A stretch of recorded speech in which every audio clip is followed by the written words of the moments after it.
दोस्तों आज के वीडियो में मैं आप लोगों के साथ में गुड़हल के पौधे को शेयर करने जा रही हूँ।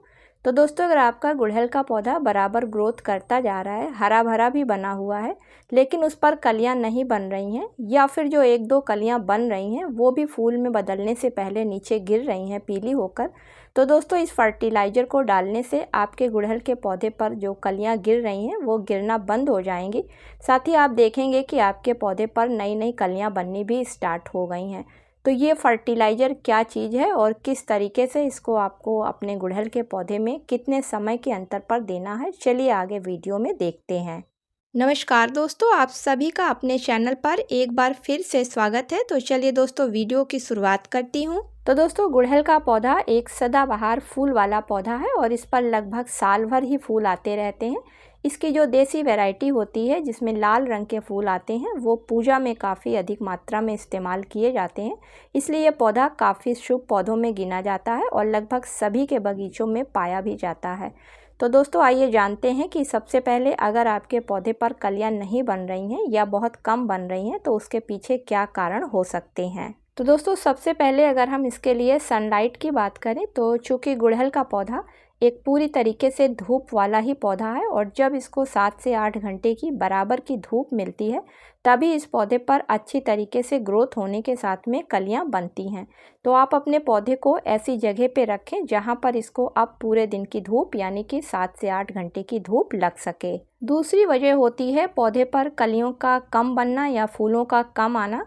दोस्तों पॉट की साइज का, तो अगर आपने देसी गुड़हल के पौधे को लगा रखा है तो उसको आप कम से कम 12 इंच या 12 इंच से बड़े गमले में अगर लगाते हैं तो दोस्तों आपके पौधे पर काफ़ी अच्छी मात्रा में अगर आप समय समय पर फर्टिलाइज़र देते रहते हैं तो फूल आएंगे, क्योंकि देसी गुड़हल के पौधे की जड़ें काफ़ी तेज़ी से फैलती हैं और छोटे गमलों में इनकी जड़ें फैल नहीं पाती हैं, जिसकी वजह से इन पर फूल काफ़ी कम आते हैं। लेकिन जो वहीं हाइब्रिड वैरायटी के पौधे होते हैं उनको अगर आप 10 से 12 इंच के गमले में लगाते हैं तो वो काफ़ी अच्छी तरीके से सही तरीके से फर्टिलाइज़र देने पर फ्लावरिंग करते रहते हैं। तीसरी वजह होती है गुड़हल के पौधे पर कलियों का कम बनना या फ्लावर का कम खिलना। दोस्तों पौधे की मिट्टी में नमी का कम होना, क्योंकि जितने भी हमारे फूल वाले पौधे होते हैं उनमें जब कलियां बनने का समय आता है तो उस समय मिट्टी में नमी का होना काफ़ी ज़रूरी होता है, क्योंकि अगर पौधे की मिट्टी में नमी नहीं होगी तो जो कलियां बन रही हैं तो उनके डंठल काफ़ी नाजुक होते हैं,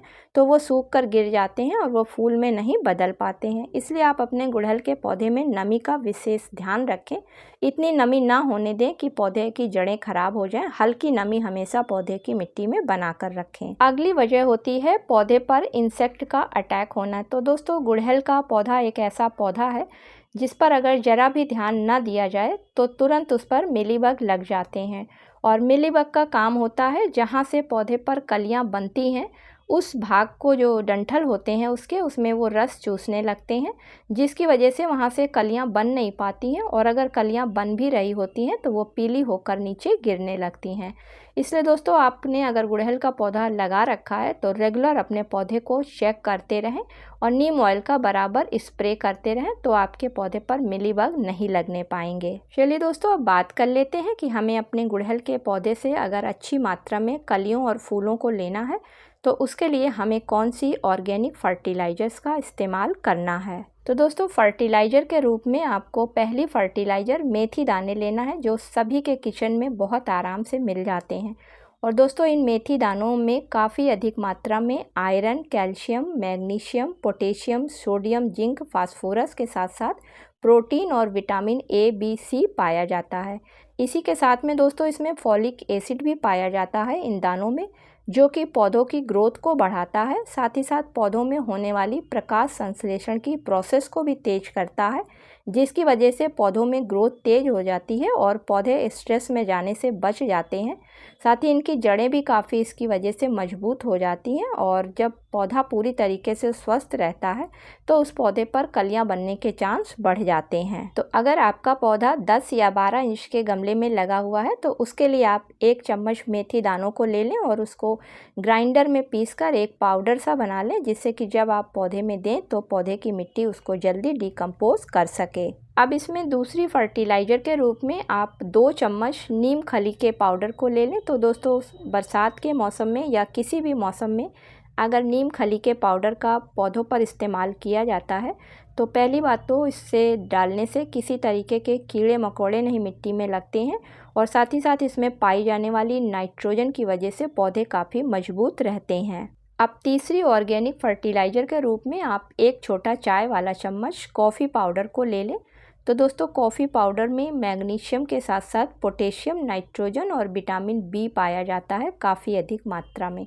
इसी के साथ इसमें जो कैफ़ीन पाया जाता है उसको जब मिट्टी में डाला जाता है तो वो मिट्टी को हल्का सा एसिडिक बना देता है, जिसकी वजह से जितने भी फूल वाले पौधे हैं वो हल्की सी एसिडिक मिट्टी पा जाने की वजह से मिट्टी से पोषक तत्वों को काफ़ी आसानी से लेकर पौधे की जड़ों तक पहुंचाते हैं, जिसकी वजह से पौधे पर जल्दी फ्लावरिंग स्टार्ट होती है। साथ ही साथ पौधा भी काफ़ी अच्छी तरीके से ग्रोथ करता है। अब तीनों चीज़ों को अच्छी तरीके से आपस में मिला लेते हैं और गमले की साफ़ सफाई कर लेते हैं। अगर किसी तरीके का कोई खरपतवार है तो उसको हटा देते हैं और गमले की मिट्टी की हल्की हल्की सी गुड़ाई कर लेते हैं। दोस्तों अब इस फर्टिलाइज़र को गमले की मिट्टी में चारों तरफ किनारे की तरफ डालकर ऊपर से वाटरिंग कर देते हैं। तो इसी फर्टिलाइज़र को आप लिक्विड रूप में भी दे सकते हैं। तो लिक्विड रूप में देने के लिए आप 1 लीटर साफ़ पानी लें और उसमें इन तीनों फर्टिलाइज़र्स को डालकर कम से कम 4 से 5 घंटे के लिए हवादार जगह पर रखकर छोड़ दें। 4 से 5 घंटे के बाद में बिना छाने आप उसको गुड़हल के पौधे की मिट्टी में धीरे धीरे करके डाल दें। तो दोस्तों इस फर्टिलाइज़र का इस्तेमाल वहाँ पर किया जाता है जहाँ पर पौधे पर कलियाँ नहीं बन रही होती हैं।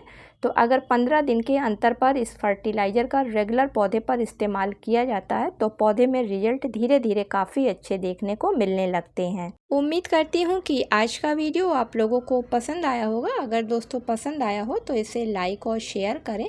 मिलती हूँ किसी अगले वीडियो में किसी नई जानकारी के साथ में। तब तक के लिए दोस्तों हैप्पी गार्डनिंग।